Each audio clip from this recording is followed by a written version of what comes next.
আলামিন বলেন জান্নাতীরা জান্নাতের ভিতরে গিয়া জান্নাতের ভিতরে গিয়া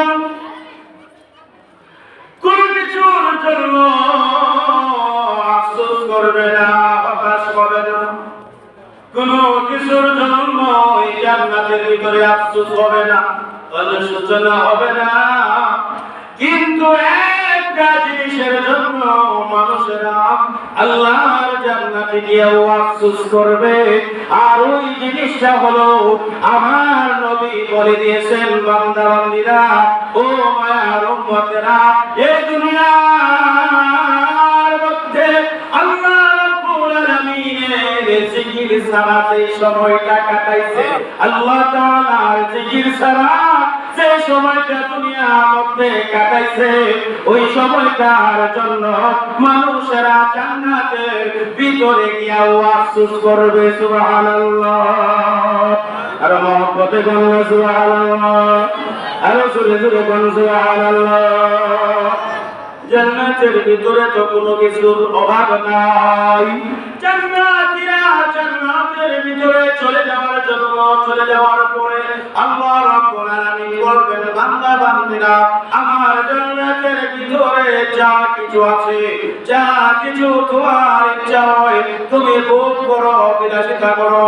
আমার এই জান্নাতের ভিতরে তোমার মন যা চায় তাও তুমি করো, যা চায় তাও তুমি খাও, যা চায় তাও তুমি পান করো, কোন রকমের কোনো বাধা নাই। কারণ দুনিয়ার ভিতরে মন করা চলো নাই, দুনিয়ার ভিতরে আমি আল্লাহর হুকুম মতো চলেছ, আমার নবীর তরিকা অনুযায়ী দুনিয়ার মধ্যে চলে এসেছো। এই জন্য এই জান্নাতের ভিতরে তোমাদের জন্য আর কোনো বিধিবিধান আরোপ করা হবে না, তোমাদের জন্য আর কোনো ধরা বান্ধা নিয়ম জান্নাতের ভিতরে থাকবে না। ও বান্দা বান্দি, আমার জান্নাতের যে দিকে ইচ্ছা হয় ওই দিকে যাও, জান্নাতের যা কিছু ইচ্ছা হয়, খাইতে চাও খাও, পান করতে চাও পান করো, ভোগ করতে চাও ভোগ করো, কোনো রকমের বাধা বিঘ্ন নাই। ওরে বান্দা বান্দি, তোমার মনের ভিতরে যা চাই, যা কিছু মুখ দিয়া তুমি উচ্চারণ করো, তাও তোমাকে দেওয়া হবে। মুখ দিয়া তা উচ্চারণ করো না, মনে মনে শুধু কল্পনা করো। ওই মনে মনে কল্পনা করার সাথে সাথে ওই জিনিসটাও তোমাকে দিয়ে দেওয়া হবে জান্নাতের ভিতরে। সুবহানাল্লাহ। এবার মুসলমান, এত এত নাজ নিয়ামত জান্নাতের ভিতরে পেয়ে যাওয়ার পরেও জান্নাতীরা জান্নাতের ভিতরে গিয়ে আফসোস করবে। কি করবে সুরগণ? এই যে কিছুদিন আগে সরকারের পতন হইল, এখন তারা আফসোস করতেছে, হায় রে, ছাত্র জনতার দাবিটা কেড়ে মাইনা নিলাম না, ছাত্র জনতার দাবি গুলো কেন? আমার কথা বুঝেননি? বুঝলে রিপ্লে দিতে হবে। আনলাম না কেন? কথা না বুঝলে বলবেন, 3 বার বলবো, 5 বার বলবো, 10 বার বলবো, কিন্তু বুঝা দেখি ঠিক না দেখো। এখন আফসোস করে, হায় রে, ছাত্র জনতা তো বড় কোনো দাবি নেওয়া হয়ে গেছে না, মানলাম না কেন? আফসোস করে। কি করে?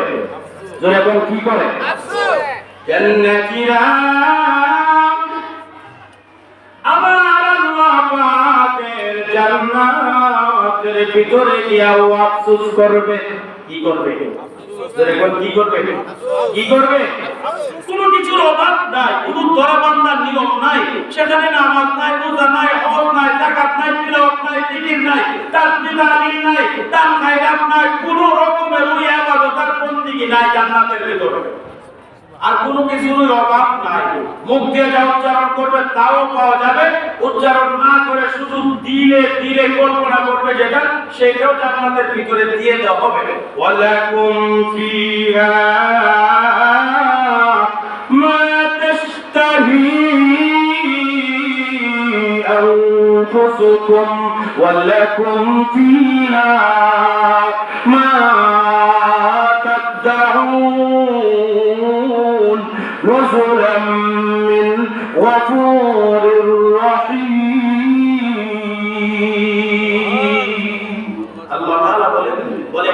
فيها ما تشتهي أنفسكم হে বান্দা তোমার নফস তোমার মন যা চাইবে তাই তোমার জন্য বিদ্যমান আছে জান্নাতের ভিতরে সুবহানাল্লাহ গন্না ওয়ালাকুম ফিহা মা তাদউন